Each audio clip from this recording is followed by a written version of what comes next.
Patay ang isang babaeng pasyente matapos barilin sa loob ng isang ospital sa Dasmariñas, Cavite. Ang mga suspect nakunan ng security camera ng ospital. Yan ang unang balita ni Bam Alegre. Screenshot ang mga ito ng CCTV footage noong August 28 sa Dasmariñas, Cavite na pinag-aaralan pa ngayon ng pulisya. Yan daw ang entry at exit point ng riding in tandem na ito nang pumunta sila sa isang ospital sa Dasmariñas, Cavite. Ang isa sa sakay ng motorsiklo nakunan din sa security camera ng ospital. Siya ang lalaki na nakaitim at pulang sombrero. Siya rin ang suspect sa pamamaril ng isang babae na nasa loob ng ward ng ospital. Sa investigasyon ng pulisya, nasa ospital ang babae matapos barilin noong August 22. Talagang pinagplanuhan po ng mga suspect at may galit po siya doon sa biktima.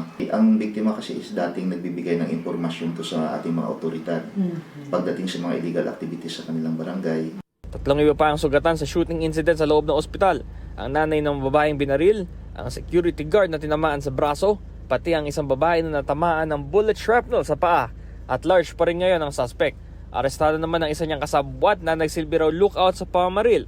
Nakunan din siya ng security footage habang mamatsyag sa ospital bago ang pamamaril. Mayroon po tayong tatlong suspect po. Yung nahuli po natin, kasama din po siya sa nagplano at siya po yung driver ng getaway vehicle ng gunman. Kasalukuyan pa po yung pag-follow up operation po sa dalawa. Ito pong nahuli natin. Tumanggi magbigay ng pahayag sa harap ng kamera ng GMA Integrated News ang naarestong suspect. Ayon sa pulisya, kinumpirma ng arestadong lookout na bukod sa gunman, may isa pa raw na mastermind sa krimen. Naharap ang mga suspect sa reklamong murder at attempted murder. Sinisikap pa ng GMA Integrated News na makunan ng pahayag ang ospital kung saan nangyari ang krimen. Ito ang unang balita mula sa Dasmariñas, Cavite, Bam Alegre para sa GMA Integrated News. Mga kapuso, para una ka sa mga balita, mag-subscribe sa GMA Integrated News sa YouTube. Sa mga kapuso abroad, subaybayan niyo po kami sa GMA Pinoy TV at sa www.gmanews.tv.